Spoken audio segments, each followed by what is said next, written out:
Hello friends, welcome to aspirant girl channel. कैसे हैं आप सभी लोग? बहुत अच्छे होंगे। Friends, be careful. Corona situation है, so you should take care of yourself and help others also if you can.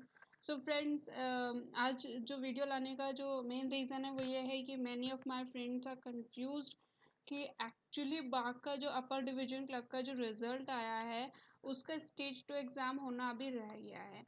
सभी लोग इस चीज़ को लेके कंफ्यूजन में है कि स्टेज 2 एग्ज़ाम में एक्चुअली सिलेबस क्या आएगा। Friends, we are here to discuss all your doubts and all your confusion to clear here. Friends, without wasting discuss करते हैं कि एक्चुअली सिलेबस में क्या आएगा और हमको क्या क्या पढ़ना चाहिए और किस किस तरीके से पढ़ना चाहिए कि फाइनली हमारे हाथ में ज्वाइनिंग लेटर हो, वो भी किसका? बाग का। Without wasting much time will start our video.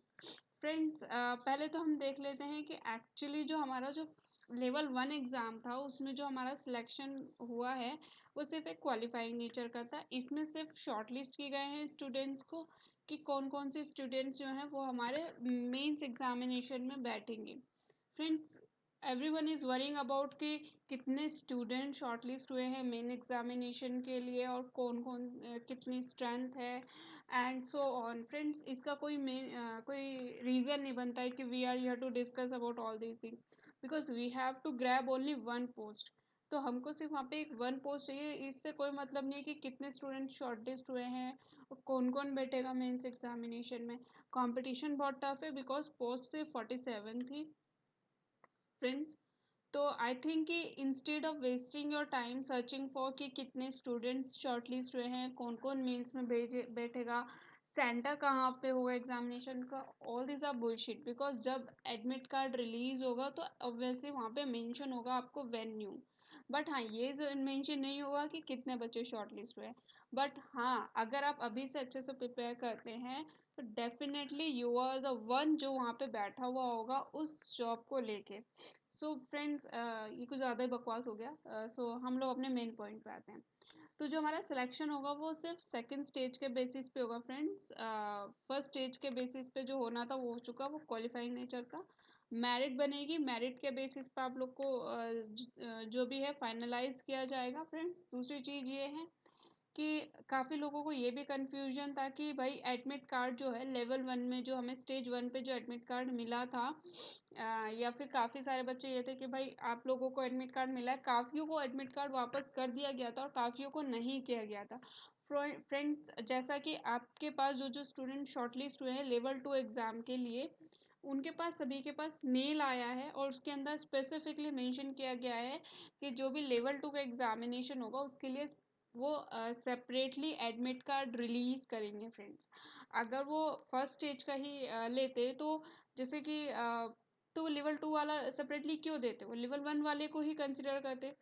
Friends, इस चीज़ का कोई वो नहीं है रीज़न कि आप फालतू में इस चीज़ को लेके कंफ्यूज हो रहे हैं। बस मैं यहाँ पे बताने आई हूँ कि जो लेवल 2 के एडमिट कार्ड है वो सेपरेटली रिलीज करेंगे और लेवल 1 का कोई उन्होंने मेंशन नहीं किया है कि लेवल 1 का एडमिट कार्ड भी ज़रूरी है। अगर होता तो वो ऑलरेडी स्टार्टिंग में ही मेंशन कर देते कि हाँ, आपको लेवल 1 का एग्ज़ाम एडमिट कार्ड संभाल के रखना है। थर्ड डाउट ये आ रहा था कि जो सेकंड स्टेज एग्जामिनेशन है वो हमारा ऑनलाइन होगा या ऑफलाइन होगा। फ्रेंड्स, ऑब्वियसली इंग्लिश का जैसा कि बोला गया है कि सिलेबस के बारे में, तो डिस्क्रिप्टिव पेपर है, फर्स्ट स्टेज ऑफलाइन हुआ, ऑब्वियसली सेकंड स्टेज पे ऑफलाइन ही होगा।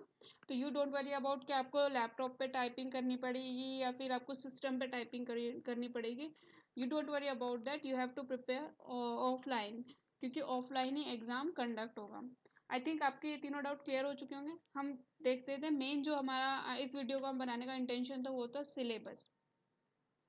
फ्रेंड्स, जैसा कि नोटिफिकेशन के अंदर में मेंशन किया गया है कि इंग्लिश लैंग्वेज जो है वो हमारा सेकंड स्टेज में आएगा और रीडिंग कॉम्प्रहेंशन आएगा। फ्रेंड्स, और लास्ट में लिखा हुआ है descriptive written test. Friends, what does it mean, इसको हम ज़रा थोड़ा एलाबरेट करके अच्छे से समझते हैं कि एक्चुअली क्या होता है। वन थिंग इज़ दैट कि अगर आपको कोई भी लैंग्वेज सीखनी होती है, फॉर एग्जांपल कि आपको अगर हिंदी लैंग्वेज सीखनी है तो ऑब्वियसली उसके लिए आप क्या करेंगे, बेसिक से स्टार्ट करेंगे ना। वाई कंफ्यूज अबाउट कि क्या प्रिपेयर करें। उन्होंने स्पेसिफिकली मेंशन किया English language and reading comprehension and descriptive written test. तो हम लोग देख लेते हैं कि इसके अंदर क्या क्या कवर किया गया, क्योंकि लैंग्वेज है तो ऑब्वियसली इंग्लिश लैंग्वेज में हर चीज़ आएगी। हिंदी आपको समझ लैंग्वेज या अगर आपको सीखनी है तो ऑब्वियसली उसके बेसिक से स्टार्ट करेंगे। उसमें आपका आप ग्रामर सेक्शन भी उसका रीड करेंगे, अच्छे से पढ़ेंगे। उसका आप राइटिंग सेक्शन भी देखेंगे, उसका आप स्पीकिंग सेक्शन भी देखेंगे, और आप उसके लिए क्या नाम है, रीडिंग सेक्शन देखेंगे, राइटिंग देखेंगे और स्पीकिंग देखेंगे। तो friends they just want to check your understanding and your basic knowledge of that particular subject. English is not a subject, it is a language. तो उन्होंने यहाँ पे मेंशन किया लैंग्वेज एंड रीडिंग कॉम्प्रिहेंशन। तो हम एलोबरेटली इसको समझ लेते हैं, व्हाट डज इट मीन्स। तो पहली चीज़ तो सिलेबस जो होगा वो हमारा 3 सेक्शंस में कवर होगा फ्रेंड्स। जैसे कि आपको पता है कि 3 सेक्शन में कौन कौन से में कवर होगा, वो सिलेबस जो है हमारा वो कवर होगा। रीडिंग सेक्शन कवर करेगा, ग्रामर सेक्शन कवर करेगा और राइटिंग सेक्शन कवर करेगा फ्रेंड्स। रीडिंग सेक्शन में आपकी रीडिंग चेक की जाएगी, ग्रामर सेक्शन में आपकी basic related to that English आपका बेसिक सेक्शन चेक किया जाएगा, एंड राइटिंग सेक्शन में आपकी writing related to that particular subject English से ही रिलेटेड आपका राइटिंग चेक किया जाएगा। अब हम देख लेते हैं रीडिंग में एक्चुअली क्या चेक करेंगे। रीडिंग में एक्चुअली क्या आएगा जो कि हमको करना चाहिए, ग्रामर में क्या आएगा जो हमको करना चाहिए, एंड राइटिंग के लिए क्या करना चाहिए। फ्रेंड्स हमको सारे सेक्शंस कवर करने, क्योंकि एक ही हमारा मेन एग्जाम में सिर्फ एक सिंगल सब्जेक्ट आ रहा है, दैट इज इंग्लिश। तो हमको ऐसा नहीं है कि कोई भी पार्ट को छोड़ देना, इन तीनों सेक्शंस को कवर करना है, that is reading section, grammar section and writing section. So let's move कि हमको क्या क्या चीज़ कैसे कैसे कवर करनी है, सो दैट कि फाइनली ज्वाइनिंग लेटर हाथ में हो। फ्रेंड्स पहला चीज़ है रीडिंग। रीडिंग के लिए आपको क्या करना है, डेली 1 या 2 आर्टिकल आप पढ़िए न्यूज़पेपर का। उसमें आप एडिटोरियल सेक्शन ले सकते हैं, किसी भी न्यूज़पेपर को आप प्रेफर कर सकते हैं friends, either Indian express either. और फ्रेंड्स किसी भी न्यूज़पेपर का मतलब obviously it's a very sensible thing कि इंग्लिश है तो ऑब्वियसली इंग्लिश का ही न्यूज़पेपर प्रेफर करेंगे। Don't you ask in comment section कि कौन सा हिंदी का पढ़ सकते हैं या किसी अदर लैंग्वेज का। नो, इंग्लिश का एग्जाम है तो ऑब्वियसली इंग्लिश का ही आपको न्यूज़पेपर पढ़ना पड़ेगा। आप कोई भी एक न्यूज़पेपर ले सकते हैं, द हिंदू ले सकते हैं, इंडियन एक्सप्रेस ले सकते हैं, टाइम्स ऑफ इंडिया ले सकते हैं। बस उस आर्टिकल को अगर आप पढ़ रहे हैं, अगर आप एक आर्टिकल भी पढ़ रहे हैं तो थोरोली आपको उसकी एक एक चीज़ समझ में आनी चाहिए। उस आर्टिकल से आपको क्या क्या चीज़ें कवर करनी है वो मैं आपको बताती हूँ। जब आप उसे रीडिंग करेंगे तो ऑब्वियसली आपको उसकी अंडरस्टैंडिंग हो जानी चाहिए, what does the article wants to say you. Second thing is grammar उसमें आपकी चेक हो जाएगी। थर्ड थिंग इज दैट आपकी वोकैब उसमें प्रिपेयर हो जाएगी। तो आपको आर्टिकल को थोरोली करना है, उसकी ग्रामर, उसकी रीडिंग, उसकी ग्रामर आपको करनी है, उसकी वोकैब आपको करनी है और अंडरस्टैंड करना है आर्टिकल को थोरोली। आप दिन में एक आर्टिकल कर करिए, that is more than enough. But reason is that कि आपको उसको अच्छे से थोरोली आपको समझ में आ जाना चाहिए कि अगर if someone asked to you कि what does the article wants to say you, तो आपको अच्छे से पता होना चाहिए, पर्टिकुलर वर्ड की मीनिंग पता होनी चाहिए। ऐसा नहीं है कि आपको एक छोटे छोटे से वर्ड की मीनिंग लिखनी है, नहीं। एक अगर आपको कोई टफ वर्ड लिख रहा है, मीनिंग को लिखना नहीं है, जिसको रीड करना है। अगर आप डेली आर्टिकल रीड करते हैं तो वही सेम वर्ड्स जो होते हैं वो रिपीट होते हैं। ओके फ्रेंड्स, दूसरा चीज़ ये है कि आपको डेली 2 आरसी करनी है। आरसी का मतलब रीडिंग कॉम्प्रहेंशन, जैसा कि सिलेबस में मेंशन किया है। तो रीडिंग कॉम्प्रहेंशन आपको डेली 2 करने हैं। आप कहीं से भी कर सकते हैं, आपको कहीं पे भी रीडिंग कॉम्प्रहेंशन मिल जाएगा। अगर आप कोई बुक से करना चाहते हैं ऑफलाइन, तो आपको मैं एक बुक बता देती हूँ जो कि एस.सी. गुप्ता जी की बुक। उसके अंदर आपको रीडिंग कॉम्प्रहेंशन के बहुत सारे मिल जाएंगे टॉपिक, उन्होंने दिया हुआ है। एस.सी. गुप्ता रेड कलर की बुक होती है, तो आप उस बुक को प्रेफर कर सकते हैं अगर आपको ऑफलाइन करना है। और ऑनलाइन आपको गूगल पर काफ़ी सारे जो है वो मिल जाएंगे सोर्सेज, जहाँ से आप अच्छे से आरसीज कर सकते हैं और अपडेटेड आरसी कर सकते हैं। जो बिगनर है वो अगर चाहे तो बुक को प्रेफर कर सकते हैं, अदरवाइज आप चाहें तो आप भी आरसी ऑनलाइन कर सकते हैं। Third thing is that parajumble, parajumble कीजिए। 1 से 2 पैराजंबल डेली कीजिए फ्रेंड्स। 2 आरसी आपको डेली लगाने हैं, इससे आपकी अंडरस्टैंडिंग अच्छी होगी, आर्टिकल से भी अंडरस्टैंडिंग अच्छी होगी। तो न्यूज़पेपर का आर्टिकल रीडिंग के लिए करना है पैराजंबल। अब पैराजंबल एक्चुअली क्या होता है, इसमें क्या होता है कि आपको कुछ सेंटेंसेस जो होते हैं वो जंबल दे दिए जाते हैं। जैसे कि मान लीजिए कि आपको एक स्टोरी दी हुई है, उसके अंदर में आपको एक कहानी अच्छे से लिखी हुई है, तो पूरे सीक्वेंस में लिखी हुई है, ठीक है। लेकिन पैरा जंबल में क्या होता है कि आपके जो वर्ड्स होते हैं वो ऊपर सेंटेंस होते हैं वो ऊपर नीचे होते हैं, तो आपको उनको एक मीनिंगफुल सेंस में बनाना होता है, उनको अरेंज करना होता है, वो होते हैं पैरा जंबल्स। तो आप 1 या 2 पैरा जंबल डेली कीजिए, ओके फ्रेंड्स, क्योंकि ये भी आपकी रीडिंग ही इम्प्रूव करते हैं और ये रीडिंग से ही रिलेटेड होता है पैरा जंबल। जब आपकी अंडरस्टैंडिंग अच्छी होगी, आपकी रीडिंग स्किल्स अच्छी होगी, तो you will in few seconds you will identify कि हाँ, इस सेंटेंस के बाद इस सेंटेंस को आना चाहिए। तो आप डेली 1 से 2 पैरा जंबल्स करें। कहीं से भी कर सकते हैं, बुक से करना चाहें बुक से कर सकते हैं, मैंने आपको बुक सजेस्ट कर दी है, और अगर आप चाहें तो आप कहीं से भी ऑनलाइन मिल जाएगा, बहुत सारा कंटेंट पड़ा हुआ है। सीटी डेली 1 से 2 सीटी कीजिए। व्हाट इज सीटी? सीटी होते हैं क्लोज टेस्ट। क्लोज टेस्ट का मतलब क्या होता है? आपको एक पूरा पैराग्राफ दिया जाता है, मतलब 5 से 10 लाइन का, सॉरी 5 से 10 लाइन का ही पैराग्राफ होता है, उसके अंदर आपको कुछ कुछ वर्ड्स मिसिंग होते हैं, इसमें आपकी वोकैब चेक की जाती है, और इसीलिए मैंने बोला था आर्टिकल में आपको थोरोली करना है। वो आपको क्या करेंगे, कुछ स्पेस दे देंगे, जैसे राधा इज मार्केट और राधा इज डैश मार्केट, तो राधा इज डैश मार्केट में लिखेंगे, कम मार्केट, गो मार्केट, वेंट मार्केट, तो उसमें अकॉर्डिंग टू सेंटेंस आपको अरेंज करना है कि आपका गोइंग आएगा, गो आएगा, वेंट आएगा। तो वो आपको एक पैराग्राफ देते हैं, 5 से 10 लाइन का होता है, जिसके अंदर में आपको क्या करना होता है कि आपको कुछ 5 ऑप्शंस देते हैं वर्ड्स के, उनको आपको उसके अंदर में फिल करना होता है। तो ऑब्वियसली ये आपकी रीडिंग स्किल चेक करता है, क्योंकि अगर आपकी रीडिंग स्किल और अंडरस्टैंडिंग स्किल अच्छी होगी तो आप अच्छे से कर सकते हैं इसको, क्लोज टेस्ट को। तो इसमें वोकैब भी आपको अच्छे से प्रिपेयर। अब आता है फिलर्स। फिलर्स के लिए आपको वोकैब अच्छे से आनी चाहिए फ्रेंड्स, इसका कोई वो नहीं है, अगर आप डेली रीडिंग करते हैं तो आपकी वोकैब अपने आप प्रिपेयर होती रहती है, क्योंकि वही वर्ड्स रिपीट होते हैं अगर आप डेली रीडिंग करते हैं तो। और आपको वोकैब इसके अंदर में अगर आप 10 फिलर डेली करते हैं तो आपके 5 ऑप्शंस होते हैं, 5 ऑप्शन से आपको 5 नए वर्ड मिलेंगे, तो 10 आप करते हैं तो आपको 50 वोकैब अच्छे से प्रिपेयर हो जाएंगे। उनको क्रैम नहीं करना है, याद नहीं करना है, जस्ट डेली उनकी रीडिंग करनी है। ये हो गया हमारा रीडिंग सेक्शन के लिए। रीडिंग सेक्शन के लिए आपको डेली एक आर्टिकल पढ़ना हुई थोरोली, 2 आरसी लगाने हैं डेली, और 2 पैराजम्बल्स लगाने हैं, 2 या 1 पैराजम्बल लगाइए, एक क्लोज टेस्ट लगाइए और एक फिलर लगाइए। डेली 10 फिलर लगाइए, मिनिमम 10 लगाइए।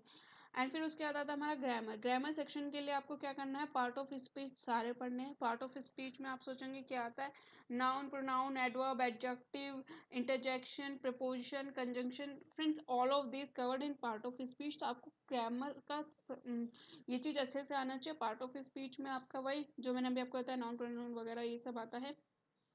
फ्रेजल वर्ब करनी है आपको, क्योंकि हमारा जैसे कि हिंदी व्याकरण वाला होता है, हर पर्टिकुलर लैंग्वेज का एक ग्रामर सेक्शन होता है, तो फ्रेजल वर्ब करनी है आपको। ईडियम फ्रेजेस अच्छे से प्रिपेयर करने हैं। डेली अगर आप 10 भी रीड करें, सिर्फ रीड करें उनको, 10 रीड करें, नेक्स्ट डे 10 करें और उनके प्रीवियस 10 को रिवाइज रीड करें, फिर 20 हो गए, फिर थर्ड डे करेंगे तो आपको 30 हो जाएंगे, फोर्थ डे करेंगे तो 40 हो जाएंगे। डेली अगर आप उन चीज़ों को रीड ही करते हैं सिर्फ, तो आपको माइंड में सेट हो जाती है, तो उनको आपको क्रैम करने की ज़रूरत नहीं है। डेली सिनोनियम एंटोनियम करने हैं आपको। और वन वन मोर थिंग, अगर आपको ग्रामर के लिए स्पॉटिंग एरर जो है वो भी डेली करने हैं फ्रेंड। स्पॉटिंग एरर क्या होता है, एक पर्टिकुलर जो हमारा सेंटेंस होता है उसको हम 5 पार्ट में डिवाइड कर देते हैं, या 3 पार्ट में डिवाइड कर देते हैं, या फिर एक पर्टिकुलर सेंटेंस को हम ABC ऑप्शन बना के 4 या 3 पार्ट में डिवाइड कर देते हैं, और आपको पर्टिकुलर सेंटेंस में से एरर फाइंड करना होता है फ्रेंड। ये आपको ग्रामर के लिए अच्छे से करना पड़ेगा, ओके फ्रेंड्स।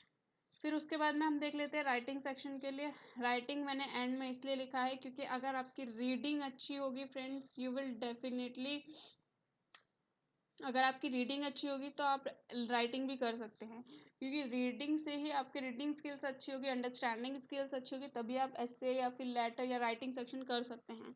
आपकी ग्रामर अच्छी होगी तो आप सेंटेंस फ्रेमिंग अच्छे से कर सकते हैं। तो फ्रेंड्स ये चीज़ें, पहले आपकी रीडिंग स्किल्स अच्छी होनी चाहिए, राइटिंग सेक्शन अच्छा होना चाहिए, फिर उसके बाद में आप राइटिंग सेक्शन कर सकते हैं।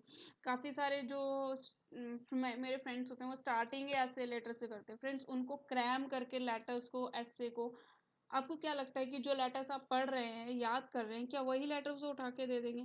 अगर ऐसा ही होता तो हर एक बच्चा सिलेक्शन लेके बैठा होता, ऐसा नहीं होता है। तो आपको पहले अपनी रीडिंग स्किल, अंडरस्टैंडिंग स्किल अच्छी करनी पड़ेगी, फिर उसके बाद में ग्रामर करना पड़ेगा, and then after you are able to write the letter और एसे, एक अच्छा लेटर और एसे। ओके, ये नहीं कि स्कूल वाला ऐसे लेटर लिखे। ओके, फॉर एग्जाम्पल उन्होंने वुमेन एम्पावरमेंट पे दे दिया है, उन्होंने आजकल कोरोना चल रहा है उसके ऊपर दे दिया है, अभी इलेक्शन कमीशन के ऊपर में काफी सारी चीजें उस पर ऐसे या ऐसे लिखने दे दिया है, तो how how could you right, कैसे लिखेंगे आप तभी लिखेंगे जब आपको उसके बारे में नॉलेज होगी, और नॉलेज कब होगी, जब आप रीड करेंगे उससे रिलेटेड। दूसरी चीज, आप सेंटेंस फ्रेमिंग करेंगे, अगर आपने ग्रामेटिकल मिस्टेक कर दी तो हाउ कैन दे अंडरस्टैंड कि आपने क्या लिखा है। फॉर एग्जांपल हिंदी का ही ले लेते हैं, हिंदी में उन लोगों ने लिख रखा है कि वह, उन्होंने नहीं, सॉरी, आपने ही आपसे बोला गया ऐसे लिखने के लिए, आपने लिखा वह पढ़ता है एंड वह जाता है एंड वह नहाता है, ऐसे करके आपने लिखा तो आप समझ पा रहे हैं, ठीक है। बट अगर आपने ऐसे लिख दिया है, वह है जाता, नहा रहा, पढ़ गया, सो रहा, खेलता रहा, वह, परंतु, तो इससे आप कुछ समझ नहीं पा रहे। तो फ्रेंड्स, ये होता है इंग्लिश के अंदर भी।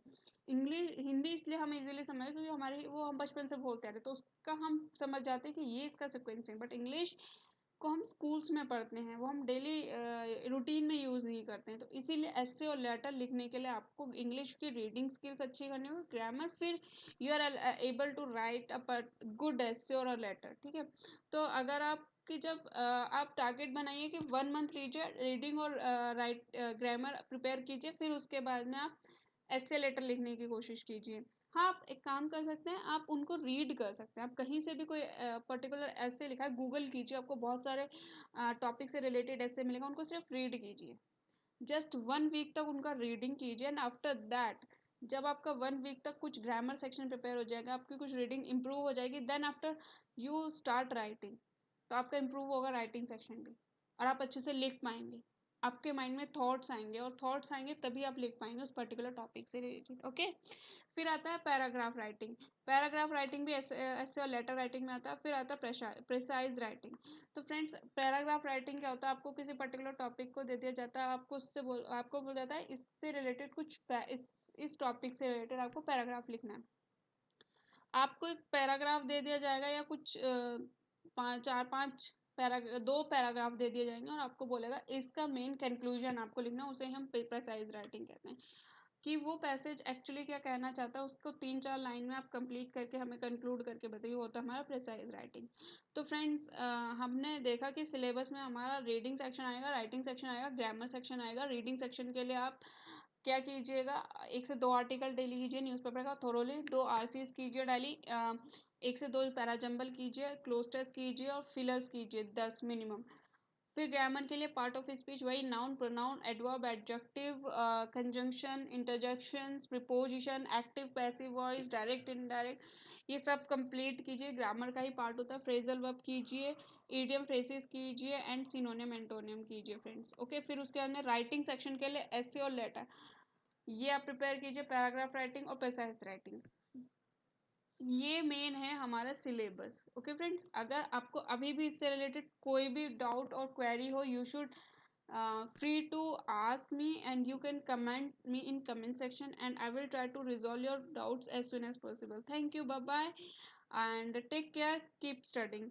फ्रेंड्स, अगर ये वीडियो बेनिफिशियल लगी हो तो do subscribe my channel, and like this video and share it as much as you can. Thank you, bye bye, take care, keep studying.